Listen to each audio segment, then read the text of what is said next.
COVID-19 dosega se šetalni s 19 štipski konfekciji i celosno ili delumno na odreden period gi zatvori fabričkite pogoni. Negovoto prisustvo tamo je potvrdeno od Centara za javno zdravje, od kada dosega ima registrirano najmalku 400 pozitivni tekstilni rabotnici. Del odni veke si izlečeni, no dobar del se ušte se borat so bolesta. Brojkata denes dopolnitelno je zgolemuvati novite 17 pozitivni slučaji, od koji najgolem del isto taka se vraboteni vo tekstilni od sektor.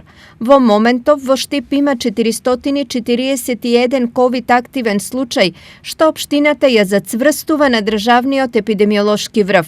I pokraj ova od resornoto ministerstvo se nastav deka sostojbata ovde ne je dobra, no je pod kontrola. Јас би рекол дека и во Štip ситуацијата е под контрола во смисла на тоа да се знае точно епидемиолошката анкета и податоци за секој од ново заразените.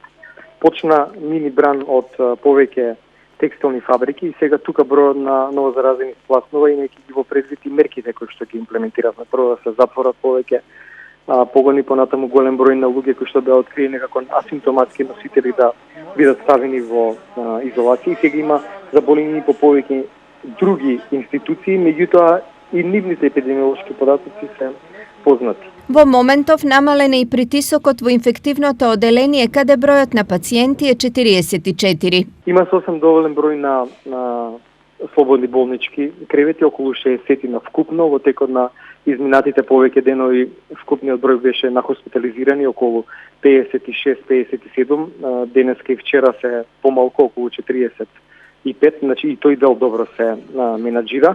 Сметам дека овој пристап на едно интензивно и широко тестирање и добро менаџирање на болничките капацитети и во Štip дава добри резултати. Во Štip речи се и да нема институција каде што нема по еден или неколку случаи на корона позитивни луѓе. Причина за ширењето на вирусот не се само институциите и фабриките, туку и собирите што си ги прават граѓаните по работното време.